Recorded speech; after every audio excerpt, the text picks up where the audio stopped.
El Eco Multimedios presenta Historias y opiniones.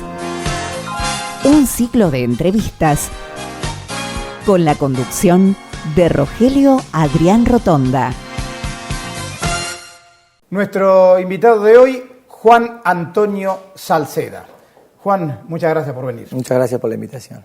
Yo podría decir, hay varios que viven por vos y varios que viven en vos, porque hay dos calles que tienen tu mismo nombre y apellido, ¿no? Bueno, eso es herencia. Hay Sí. una calle en nombre de papá y una avenida en nombre de la abuela, sí. Y Así en algún es. momento va a haber una con tu nombre, seguramente. No sé, no creo. Ojalá. Porque se pone la H cuando es el hijo y se pone la N cuando es el nieto, ¿no? No, hay un poema que me escribió mi abuelo que es a Juan Antonio III, pero eso ya suena muy como lo... Pero papá ponía Juan Antonio Salceda hijo, yo directamente no pongo nada. ¿Y qué recuerdo tenés de tu abuelo tan importante que fue para las letras de Tandil? Tengo recuerdos vagos porque cuando él falleció yo tenía 7 años y muchas cosas que uno en la memoria reconstruye con fotos, con anécdotas familiares, con imágenes que te quedan. Un hombre tierno, un hombre cálido, de estar en la casa. Además un auténtico luchador, ¿no? Con la pluma y la palabra. Con la pluma y la palabra, sí, sí, así es. Yo ojalá hubiera tenido la posibilidad a una edad más grande, a esta edad o un poco más joven, de tenerlo para discutir muchas cosas. Eso lo vivió mucho la generación de papá o de mi tía Susana, con los amigos que eran universitarios y lo tenían al abuelo para discutir de tantas cosas y de disfrutar de su opinión o de su mirada del mundo, que es una mirada que hoy es totalmente atemporal, digamos, un hombre de otro siglo. Claro. Tu abuelo comunista y tu viejo radical. Así es. Otro luchador también tu viejo, ¿eh? Sí. La verdad. Sí. ¿Y vos? ¿Yo, políticamente? Sí. Me podría definir como una persona radical, eso lo mamé desde chico siempre. Hoy por hoy es muy difícil encasillarse atrás de un partido político porque creo que a veces están faltando esos hombres que podían poner a todos atrás de un pensamiento, de una ideología, de un liderazgo. Lo hubo recientemente, pero son gobiernos con los que yo no tengo ninguna afinidad, pero sí lo hubo en cuestiones de liderazgo. No lo hubo en el Partido Radical, que se está un poco hace tiempo, o sea, lo hubo, pero hace tiempo que no lo hay. No, digamos, con respecto al liderazgo sí, porque Cristina y Néstor eran líderes, eran personas de... Sí, digo, lo que pasa que yo no, sí. Sí, con el radicalismo, Claro. Yo creo que después de Alfonsín no hubo y no sé si va a haber. Sí. Pero digamos que soy un hombre de una ideología radical, sí, 100%. Bien, bueno, vamos un poco más atrás en el tiempo. Contame de tu infancia, de tu barrio, tu colegio. Mi infancia primera fue en el barrio Terminal, un barrio hermoso. Cuando éramos chicos tenía calle de tierra todavía. Y después ya me mudé al lado de la cancha Santa Marina, el pasaje 1 de Mayo. Y ahí tenía, digamos, mi grupo de mis amigos ahí del barrio. Iba a la escuela normal, la primaria, una escuela espectacular. La secundaria la hice en la escuela de comercio. Jugaba al rugby en UCAS y andaba mucho por la calle, muy callejero. He tenido amigos de otros barrios más allá de donde yo vivía. Pero bueno, eso es toda una costumbre que tengo todavía. ¿Buen alumno fuiste? Sí, era buen alumno. ¿Nunca te llevaste materias? No, nunca. Era muy buen alumno, pero por ahí tenía algunos problemas de comportamiento. Vos sabés que me comentaron, y me dirás si es cierto, que vos eras muy hábil con las caricaturas, ¿es cierto? Sí. ¿Quién te dijo eso? Bueno, antes de venir de casa me comentaron que eras hábil. Me gustaba dibujar, me gusta todavía. Que caricaturizabas muy bien, no me hagas repetir la palabra porque no es de las que se repiten sin trabarse, a los profesores y que más de una vez he tenido alguna dificultad. En si alguna vez me está viendo alguno, no es tarde para pedir disculpas. Cosas de chico, pero sí. ¿Lo seguís haciendo? No. Dibujar sí, pero eso, no sé, salió ahí en ese momento, en el secundario. Sí. ¿Y tu mamá era profesora? Mamá en realidad es traductora de inglés y de francés, pero fue docente de idioma de inglés y de francés siempre en la escuela de comercio y en la escuela normal. El arquitecto Frolik me dijo en una nota que él desde chiquito ya sabía que iba a ser arquitecto. Vos de chiquito ya sabías que ibas a ser médico seguramente. Sí, sabía que iba a ser cirujano. No médico. Sí. ¿Por qué? Obviamente por el espejo de papá, ¿no? A mí siempre me apasionó eso de chico, acompañarlo, ver lo que hacía, lo acompañaba a hacer los domicilios, los fines de semana, y como que nunca lo dudé, siempre dije que iba a ser cirujano. Papá era una persona muy de transmitir eso porque él tenía un amor muy grande por lo que hacía, entonces seguramente eso yo lo mamé. Cuando fue llegando el momento de ir a la facultad, contrariamente a estimularme, a decir, vos tenés que hacer esto, tuve una charla con papá como diciendo, pero vos estás seguro, porque por ahí decís esto de chico y sobre todo que la medicina requiere mucho estudio y mucho sacrificio, y yo era un buen alumno, tanto en primario como en secundario, pero no requería de un gran esfuerzo, como nos pasaba a todos. O sea, no es que uno tenía que estudiar muchísimo en el colegio secundario. No era cuestión de matarse. No tenía un hábito, había que ser más o menos atento y un poco cumplir, y sí, estaba seguro y nunca en mi vida barajé otra opción. Y el día de hoy que no lo dudaría, no lo cambiaría por nada hacer lo que hago. ¿Y te resultó fácil la carrera? En general, yo pienso que si uno se hace el hábito de estudiar y de tener una vida más o menos equilibrada, porque a mí me gusta mucho lo que hago, pero me gustan mucho otras cosas también. Me gusta mucho vivir. Entonces eso creo que fue una clave, digamos, para que yo haya pasado la etapa universitaria disfrutándola, digamos. Yo nunca me privé de hacer otras cosas y sin embargo siempre estudiaba. ¿Y la terminaste en tiempo la carrera? La terminé antes todavía. Ah, mira. Adelanté porque cuando papá estaba enfermo quise adelantar un año para que él me había recibido y falleció una materia antes. Mira. No había necesidad de haber hecho eso. Pero me convencieron unas amigas y unos amigos que estudiábamos en grupo, me dijeron si adelantamos en verano, qué sé yo, y me terminé recibiendo 6 meses antes. Sí. Mira qué bien. La verdad que me quedé sin palabras cuando me contaste todo de tu viejo. Porque en realidad yo no lo hubiera... Si me decís hoy, no lo considero una cosa bien que hice ahí. Por ahí hubiera sido mejor disfrutar de mi papá. Pero ¿Vos creés que te perdiste tiempo con tu viejo por acelerar la carrera para que te vea recibido? Tampoco así porque primero papá fue un tipo que trató de llevar su enfermedad como la familia sigue, estamos bien, vamos para adelante. Entonces yo, estando viviendo en otra ciudad, no me podía venir acá a Tandil. Él no me lo hubiera permitido.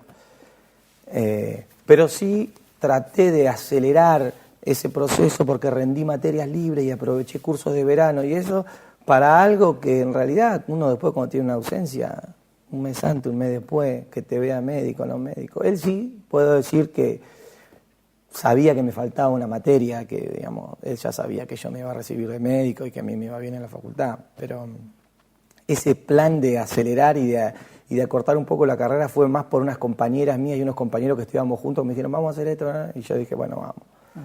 Yo me acuerdo que el negro, tu viejo, me comentaba, lo que yo disfruto, ir a la cancha con mi pibe, y dice, y no es, a ver, quiero saber si es cierto, porque por ahí viste que el negro te contaba, también exageraba algunas cosas, dice, y nosotros vamos a la Popu, ¿sí? No a la platea, a la Popu. No, siempre, vamos. Siempre. Mirá, él me llevó a la cancha cuando yo era chico, pero siempre de acá de Tandil. Cuando yo me fui a vivir ahí, me hice socio con varios amigos, íbamos a la cancha todos los domingos, jugábamos al fútbol a la mañana y después íbamos a la cancha.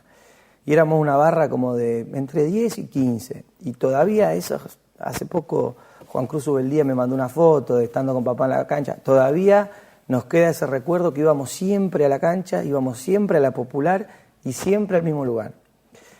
Hay una anécdota que es graciosa porque papá, como iba siempre a la cancha con nosotros, a veces directamente él iba al hospital italiano los lunes y yo los domingos a la mañana jugábamos al fútbol y después íbamos a la cancha. Y él iba a la cancha siempre al mismo lugar, ahí a la Popular, y nos encontrábamos ahí. A veces llevaba a alguien, a veces llevaba a un amigo de acá de Tandil. Nos encontrábamos ahí, íbamos a la cancha y después íbamos a comer una parrilla a algún lado. Un hábito que para mí es una cosa inmortal, un recuerdo inolvidable. espectacular. ¿Y estaban cerca los borrachos del tablón? Ahí al lado, sí, a la Era izquierda. verdad, Sí, era sí. verdad nomás. Sí, sí, sí. Inclusive una vez, esto se puede decir, total, ya Sí. pasó mucho tiempo. Papá siempre sabía que nosotros donde jugara River íbamos a ir y que íbamos a la cancha, era muy común, o en la semana o el fin de semana. Entonces muchas veces él hablaría acá con alguien en un café y chapeaba con eso, no, que ir a la cancha, ya, llámalo a mi hijo, que va, que si consiguen entrar. Entonces a veces siempre venía alguien más. Y una vez River jugaba en cancha de Huracán y me dice, papá, va a ir Juan Carlos Pugliese, ¿por qué no van con Juanca? No lo llamás. Le digo, bueno, pero vamos con... Y vino Juan Carlitos, ¿no? Juan Sí, Carlos, sí, hijo. Y me llamó, fuimos juntos a la cancha, con todos mis amigos. Y nos terminamos agarrando a trompada ahí en la Popular, un desastre. ¿Con los borrachos? No, pero había ahí se Porque armó un esa la problema. perdían seguro. No, tanto no. Pero ahí se armó un problema y después papá me volvió y me dice, ¿qué hacen ahí en la cancha? Me dice, ¿qué pasó? No, hubo una discusión ahí. Sí, pero es cierto, íbamos mucho.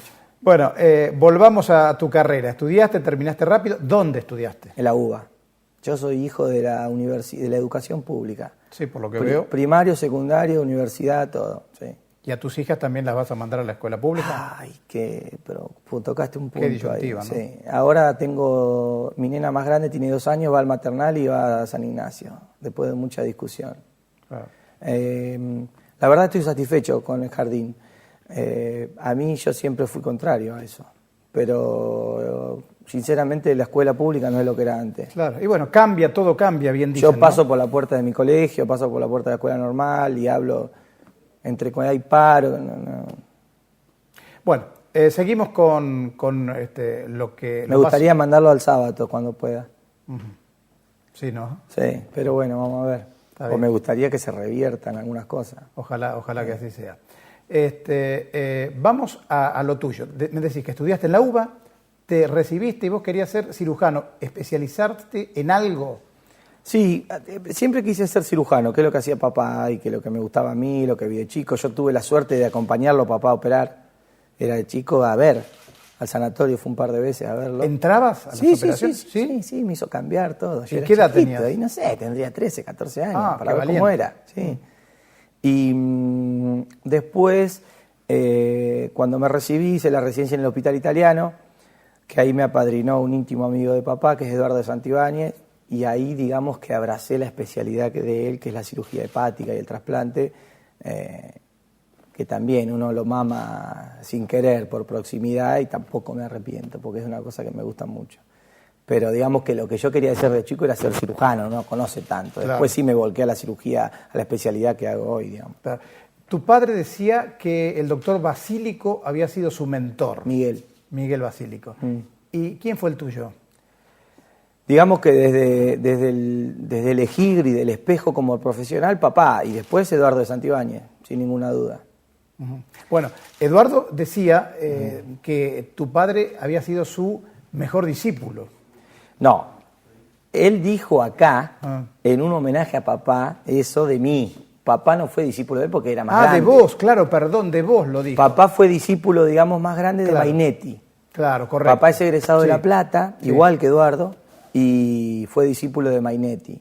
Y fue muy amigo de Eduardo, pero Eduardo es unos años menor que él. Correcto, me confundí porque eso lo dijo de Santibáñez en un homenaje que le hicieron a tu viejo. Exactamente. Ahí Sí, está. sí, sí. Un piropo, no es que soy el mejor discípulo, pero bueno, dijo un No, piropo. vos sos ahí. muy humilde. No, un piropo. Bueno, contame cómo es verdad que vos intentaste traer el equipo de trasplante Sí. hepático aquí a Tandil. Sí. ¿Y? Hay cosas que son estructurales y coyunturales. En su momento fui a hablar con Miguel, pero bueno, tienen muchas cosas. Es difícil montar un equipo con mucho... Lo bueno, digamos, lo importante, cuando yo me fui a Francia, ya me fui con el proyecto armado con un compañero mío que también es discípulo de Santibáñez. ¿Cuándo te fuiste a Francia? 2010. ¿Pero cómo surgió eso? Porque vos lo hablás como de manera natural. Yo pero- viví en París 2 años. Ajá. Hice trasplante de hígado allá. Sí. Bueno, te salteaste una parte y acá estamos para que cuentes la historia. Bueno, perdón. Claro, porque fuimos primario, secundario, UBA, te recibís en la UBA y ¿qué haces? Después me fui al Hospital Italiano. Hice Bien. mi formación ahí. Primero como cirujano, después fui jefe de residentes y después hice la especialidad de cirugía de hígado y de páncreas y trasplante. Cuando terminé eso, conocí a un jefe de un hospital público muy bueno allá y me fui a hacer lo mismo que hacía en el Italiano en París. Me consiguió a Eduardo, ahí un nexo, el jefe estaba acá en Argentina, fuimos a comer, me invitó, me consiguió un trabajo y fui. Una experiencia espectacular. Me imagino. Y a la vuelta ya teníamos todo bastante andando con un compañero mío que hizo todo este mismo camino que yo, también es discípulo del Italiano y todo, que se llama Diego Fernández, para ver dónde lo volcábamos. Él es de Mar del Plata y yo de acá. Y fue sencillamente más propicio hacerlo en Mar del Plata por una cuestión estructural. A veces estas cosas requieren de mucha inversión y uno pedirle a los políticos o a la gente que está tratando de hacer otras cosas que lo apañen es difícil y lo terminamos haciendo en un hospital privado, en la Clínica Pueyrredón en Mar del Plata. Pero sí tuve la idea en su momento de hacerlo acá, que no está cerrado, pero bueno, fue más fácil hacerlo allá. Lo que sí hicimos es traer digamos, un pie, una pata del programa de trasplante hepático acá, porque estoy yo y la hepatóloga viene al hospital Ramón Santa Marina una vez por mes, entonces podemos captar los potenciales pacientes para trasplante y mandarlos a Mar del Plata si fuera necesario, o controlarlo. Hemos trasplantado gente de Tandil allá. Ajá. Sí, algunos vecinos, sí. Mira, vos sos muy joven, Juan. 39. 39 años. ¿Y tenés ya unos cuantos trasplantes? En Mar del Plata, míos, sí, y de mi socio, 30. Ya 30. Pero desde que empecé a hacer esto, como 250, 300, no sé, mucho, sí. ¿Todos trasplantes hepáticos? Todos de hígado, sí. Sí. ¿Cuánto dura un trasplante hepático? Depende. Perdón, ¿cómo es el proceso? A ver, comentame cómo es el proceso. El proceso es, vos tenés un paciente que está en una insuficiencia hepática terminal, lo pones en lista del INCUCAI, una lista nacional. Esto es importante que quede claro porque siempre hubo desde hace muchos años toda una cosa que el trasplante y los órganos y si lo trafican y pocas cosas son más transparentes, digamos, que lo que son los operativos tanto de ablación como de implante como de distribución. Eso es lo importante. Qué bueno aclararlo, ¿eh? Sí, porque hay una fantasía de si uno puede hacer algo o a veces un conocido llama y dice mi mamá tiene que trasplantarse, ¿qué podemos hacer para que le toque? Es imposible. No se puede saltear ningún paso. Por más que sea tu propio hijo, tu madre, no es imposible. Hay una lista. Hay una lista, una clave, los pacientes miran en internet, saben que es espectacular como está hecho, muy bien. Se pueden mejorar muchas cosas, pero digamos, en cuanto a la transparencia, es un método fantástico. Se pone un paciente en lista, de acuerdo a la gravedad de su enfermedad, en un momento era con respecto a la antigüedad, quién se llevaba primero, ahora es con la gravedad de la enfermedad, se distribuye, hay un órgano nacional regulador que es el INCUCAI, y te dicen hay un donante en tal lado, y si va con las medidas, el grupo sanguíneo y todo, lo van ofreciendo a los responsables de cada centro y cuando te toca lo agarrás, hay que ir a buscarlo. Pero en eso lo ofrecen, decir, en Sí, cada centro. sí. Pero eso es una cuestión de minutos, de horas. Sí, teléfono, 3 de la mañana, sí, no, llamo en 5 minutos, vuelvo a llamar. Sí, eso es largo, sí. Bueno, hay algo que es un hígado compatible con alguien que está internado en Mar del Plata. Generalmente, a veces es gente que no está internado, entonces lo tenés que llamar por teléfono. A uno como... Que incluso puede no ser de Mar del Plata. Puede no ser de Mar del Plata, te llaman al paciente, si está disponible dice venga porque probablemente haya un operativo con un órgano para usted, el paciente viene, se interna, mientras que vamos a buscar el órgano, se hace una ablación. ¿Vos vas a buscar el órgano? Sí, a veces sí, ahora trato de no ir más, por suerte. O sea que si te tocaba ir a hacer la ablación... Antes sí. Volver en el avión con ese órgano y trasplantarlo. Sí, o sea, ¿cuántas horas te insumía? Nada, como un día entero. Sí. Pero después los equipos van creciendo y uno puede repartirse algunas tareas. Al principio, tanto Diego como yo hacíamos todos juntos, sí. Íbamos a todos. ¿Y ahora? En el Italia. Ahora hay otra chica, no, ahora no. Ahora voy directamente al implante. O si en algún momento hace falta que uno vaya porque, bueno, cambiamos roles, digamos, pero no no se puede patear el córner y ir a cabecear. Seguro. Perdóname que te haga preguntas que por ahí son muy elementales para vos, pero para mí que no sé y para la gente que está escuchando y mirando seguramente tampoco.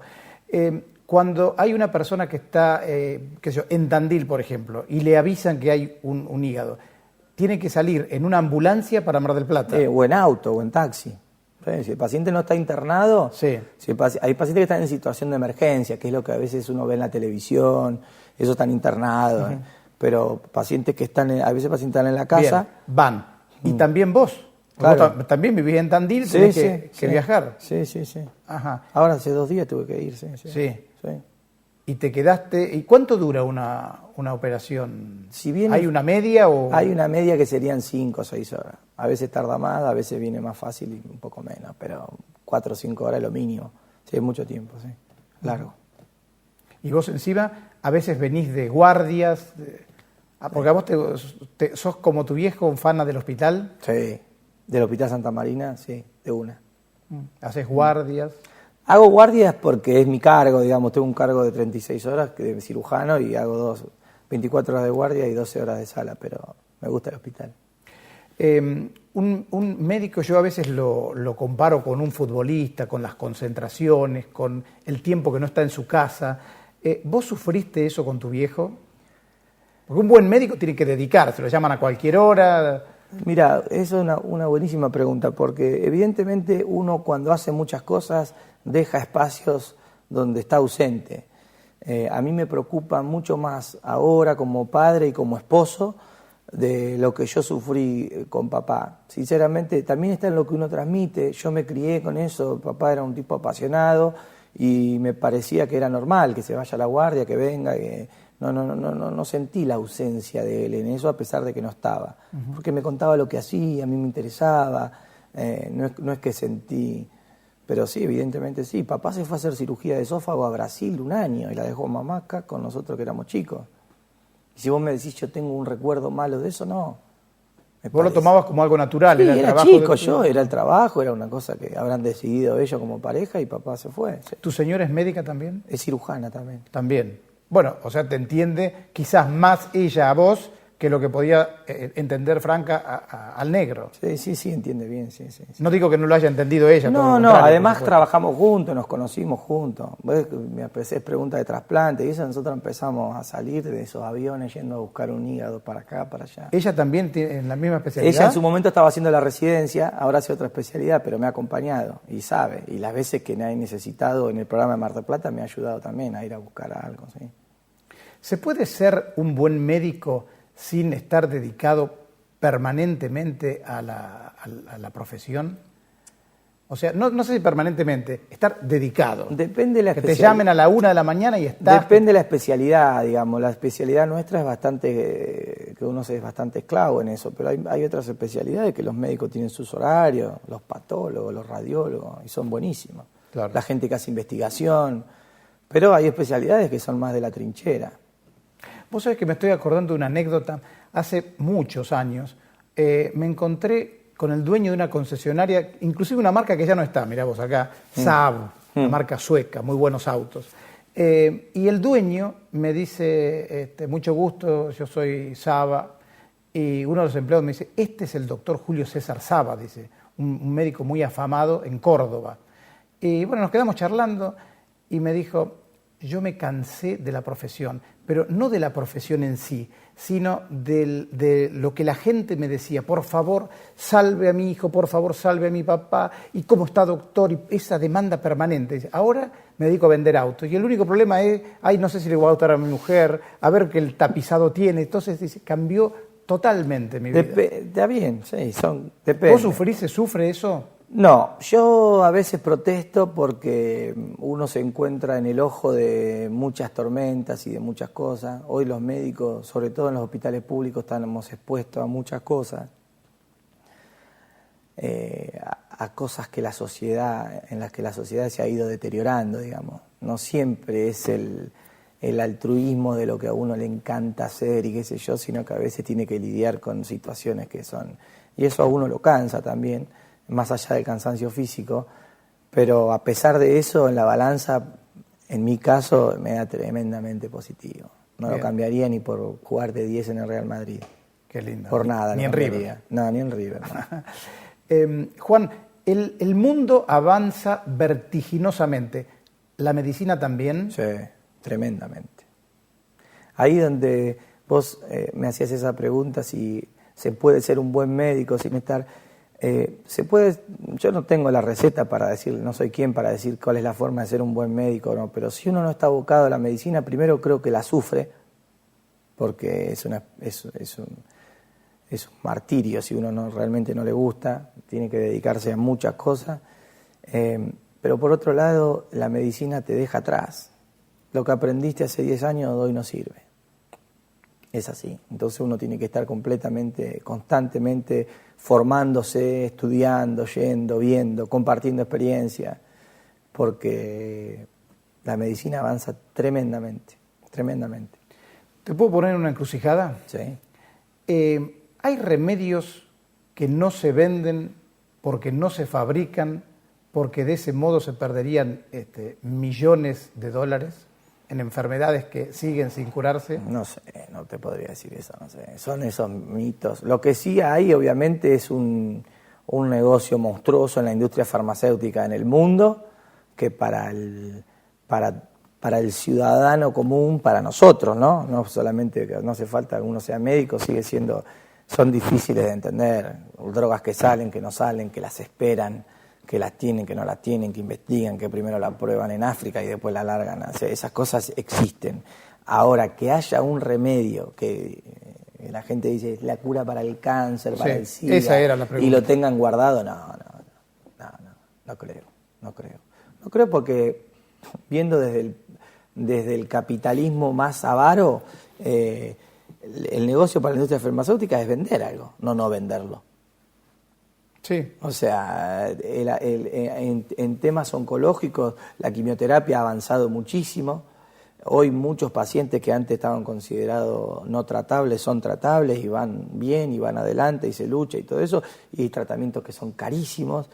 Hay cada vez en la biología molecular y en la medicina molecular y con anticuerpos muchas cosas que se descubren nuevas que son tratamientos carísimos y la industria farmacéutica mundial vende eso, no lo va a guardar.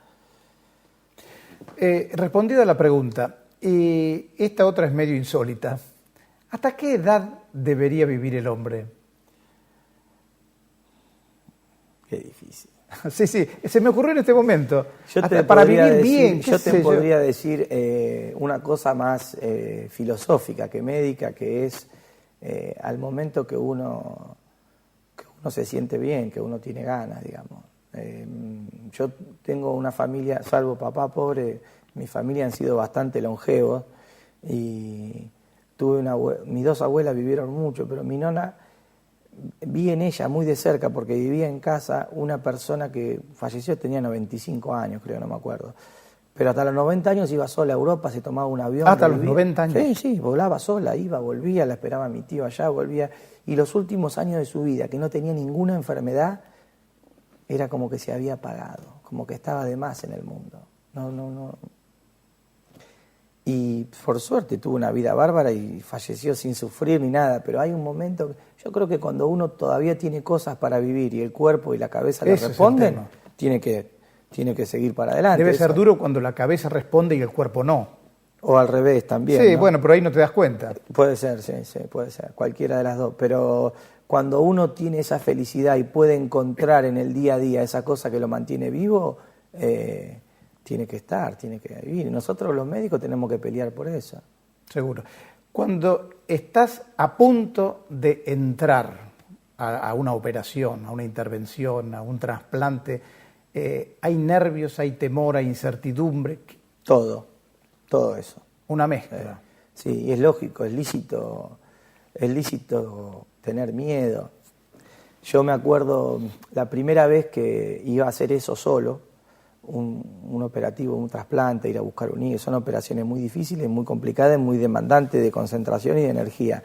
Estábamos en verano, de joda, en una pileta, y me llaman a las 2 de la tarde que había que volar, ir a buscar, y era la primera vez que yo iba a ir solo. Uno va, primero mira, después ayuda, después lo hace supervisado, y cuando creen que está...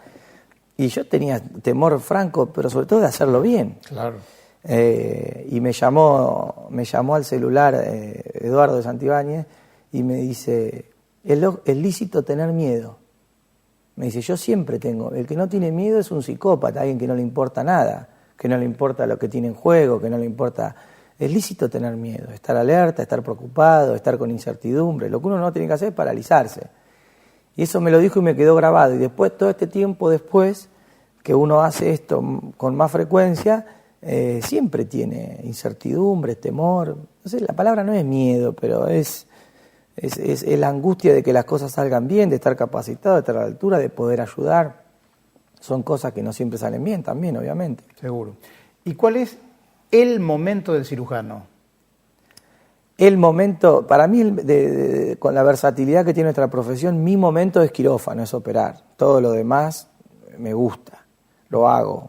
Voy a consultorio, ir a la recorrida, ir a la sala, dar una conferencia, dar una charla. No, pero está bien. Pero lo que digo es, el momento del cirujano, antes, durante, después de la operación, a eso voy. Y yo diría el durante, porque yo disfruto mucho del... Es como si fuera vos hoy comparaste con un jugador de fútbol, es como decir, es jugar. Claro. Lo otro es entrenamiento, es ir, es viajar, pero eso es jugar, es el partido. Y después, la sensación de después es gratificante también, es lindo. Bien. Bueno, Juan, se pasó la Rapidísimo. media hora, pero te quiero despedir con algo que alguien también me dijo, no podés dejar de preguntarle por los faluchos. Los faluchos. ¿Qué es eso? Hoy no quería hablar, no quería ahondar mucho porque con el tema del barrio, pero hoy es el Día del Amigo y nos vamos a juntar. Son mis amigos de toda la vida, de chico. Hoy es el Día del Amigo cuando grabamos, porque esto va a salir más adelante, pero no importa, bueno, está bien. hoy es el Día del Amigo. Bueno, nos vamos, mis amigos de chico de toda la vida, que es una cosa que uno lleva en el alma y no cambia nunca. He vivido en otros países, en otros lados, y uno de los amigos que tiene de chico es el lugar donde todo vuelve a cero. Ahí no hay médico, no hay carpintero, no hay... Son todos iguales. Somos todos iguales, disfrutamos de estar juntos. La vida nos ha llevado por caminos diferentes, pero en ese momento, hoy que vamos a ser 15, 20 ahí, son mis amigos. Qué lindo. Sí, lindo. Qué lindo. Bueno, te felicito por eso. Muchas gracias. Te felicito por lo que estás haciendo y un orgullo que sigan los éxitos de los Salceda. Vamos a ver, muchas gracias. Juan Antonio Salceda 3. El Eco Multimedios presentó Historias y opiniones. Un ciclo de entrevistas con la conducción de Rogelio Adrián Rotonda.